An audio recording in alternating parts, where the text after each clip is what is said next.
จายานไกลกันสำบ่มีข่าวหือสาวห่างลีอ่อนน้องเวงเส้นวีสั่งขึ้นทบกันจองตีดองหือเจอถึงเจออันเฮานั่งอุบกันดีน้องกันต่อเวงนั้นถึงเมื่อยามเลี้ยวเป็นไว้เจออาจยานใครมาก็หน้าเย้าเจอเดินจุงเวงเส้นมีหอข้าวกันยำบอกอยู่ลงสู่เจอจุงหินมุกไฟหยอกกันหันถึงพอเลี้ยวหันมีไว้หน้าตา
สาวน้องเตเวงใจ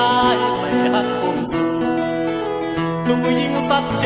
หังลีไอ้คนดุกขี้วานป่าโอสู่ดุกข้าทองเฮาข้าวยาวกว่า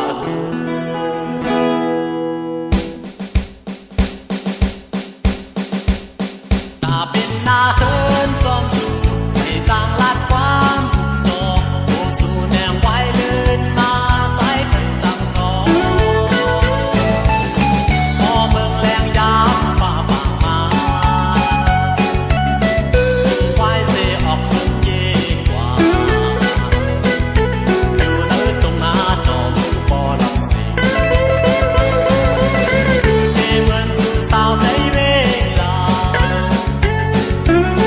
เมืองแรงออกปางหอบปั๊บลิกเสขี่รถเครื่องแรงกว่าขึ้นเฮคุณตาจอยเฮาสำเห็นหน้าไทยลีก็เพราะว่าพี่เป็นโกนยุคผ่านลองทางหากไม่เคยย้อนขึ้นเลยก่อนจำเลยพอมีขึ้นมาใจจังโตสุดที่มา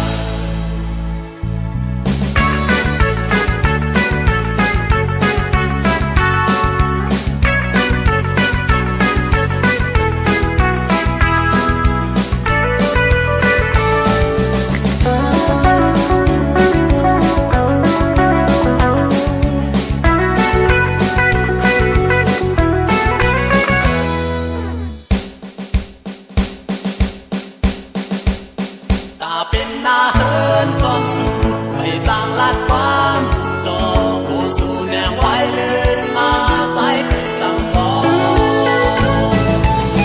พอเมืองแรงยามฝ่าป่ามา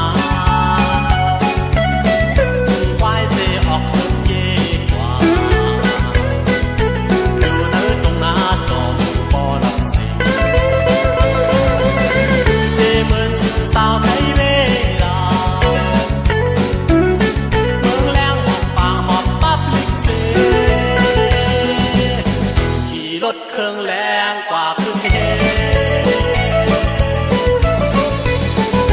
คุณตาจอยเฮาสำเห็นหน้าไทยลีก็เพราะว่าพี่เป็นโกนยุคผ่านลองทางหากไม่เคยย้อนขึ้นเลยก่อนจำเลยพอมีขึ้นมาใจจังโจสุดที่มา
รับไหลอยู่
ฟังยามเจอนั้นหายืนมือดาวที่เอาสู่สมหายเป็นหางเงาลำไม่จบตาจาขอผู้สอนมวยเงินเดินใจและดังดุจเห็นสูอ่อนกันปันแห้งเปิดผู้สอนมาเลยมวยเงินไปบอก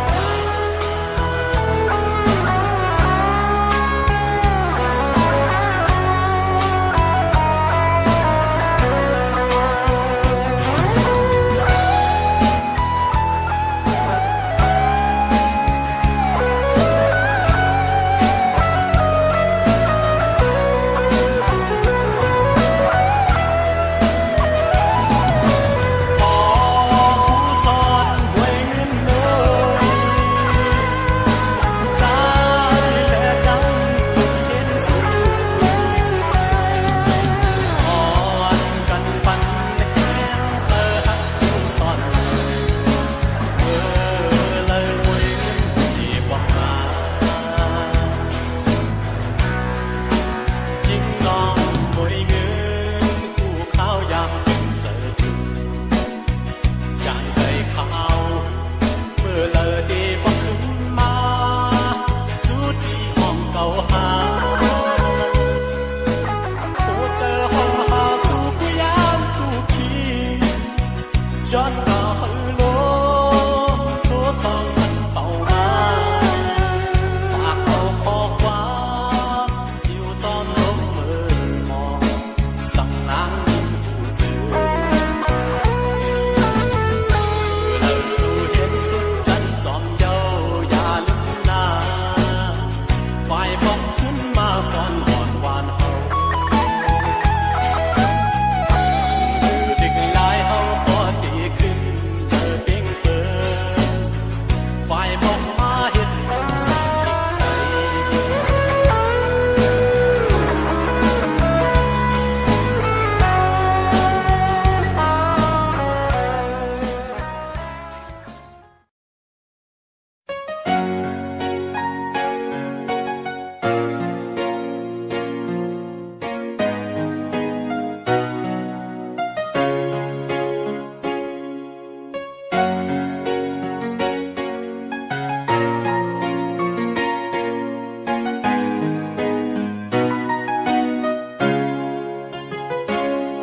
ที่เมื่อสายฝนหงตกลงเมืองหมู่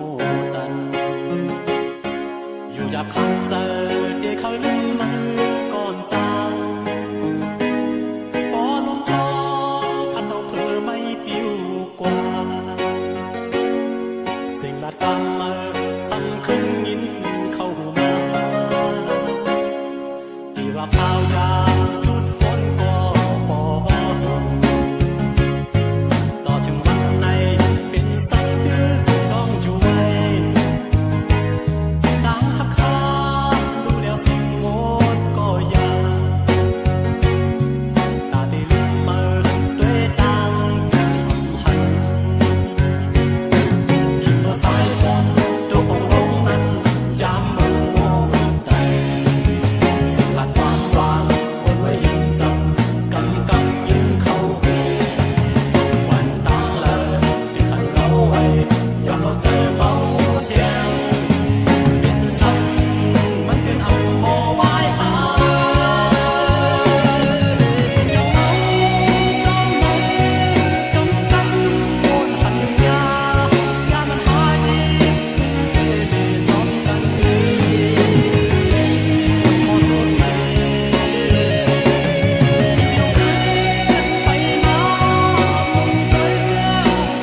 สายลมท้องพัน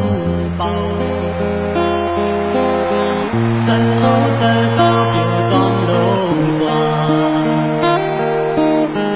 จ้องตีคอยคืนกันอยู่ห่างขึ้นวันหลอกบนเนื้อใจขอคงอยู่เป็นกังพ้องเมื่อสายลมท้องพันเย็นเสียงโคสู่ติบยินเป็นกำอยู่ปันเฮาเจอเสือแก่อ่อนมือจึงข้าวยามเย้าส่งขึ้นไหลผ่านต่อเลี้ยวน้องมีเลยส่องสู่แลเฮาทบกันคืนดีเดจงเสือจากไกลกันนานเย้าก็อยากสั่งต่อและสั่งขึ้นหอบโทบกันพอน้องยังไม่เทนาเฮอความหอนอันนี้นั้นเจอเป็นก็ได้ขึ้นลัดจูสู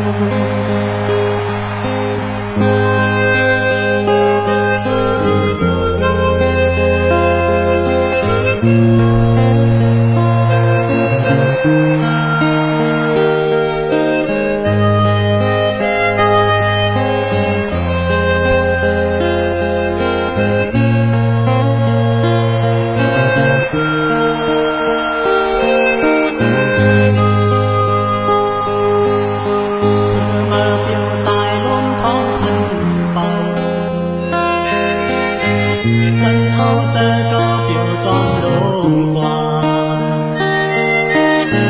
สองตีคอยคืนกันอยู่ห่างขึ้นวันหล่อมบนเนื้อเจอขอคงอยู่เป็นกังพ้องเมื่อสายลมท้องพันเย็นเสียงโคสู่ติบยินเป็นกังอยู่ปันเฮาเจอเสือย้อนมือจึงข้าวยามเย้าส่งขึ้นไหลผ่านต่อเลี้ยวน้องมีเลยส่องสู่แลเฮาทบกันคืนดีเดจงเสือจากไกลกันนานเย้าก็อยากสั่งต่อและสั่งขึ้นหอบโทบกันพอน้องยังไปตีนาเฮอความหอนอันนี้นั้นเจอเป็นก็ได้ขึ้นลัดจูสู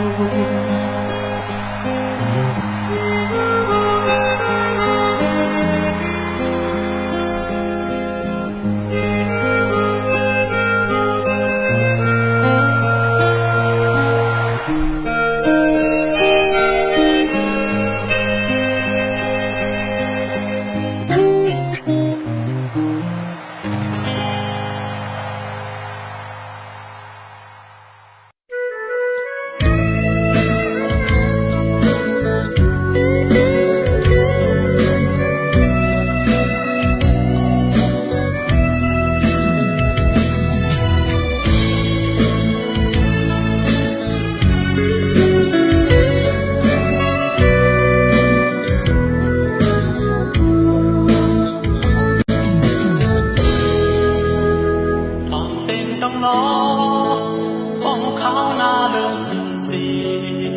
มือปิวห้องตกลงเมื่อลมท้องพัน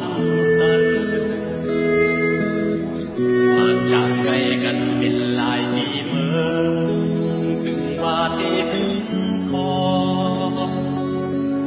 ำนั้นก็ลืมเจ้า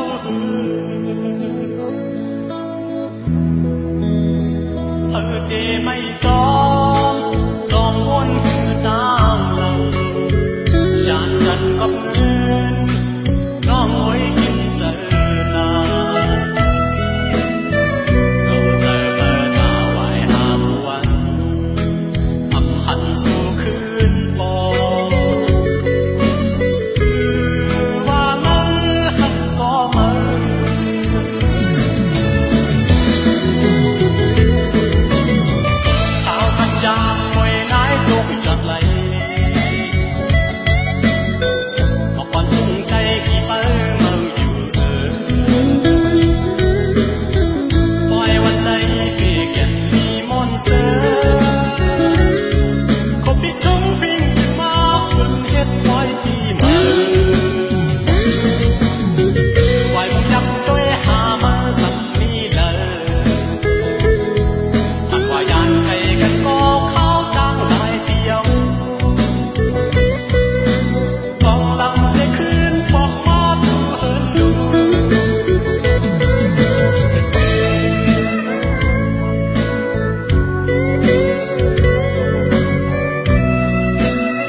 กว่า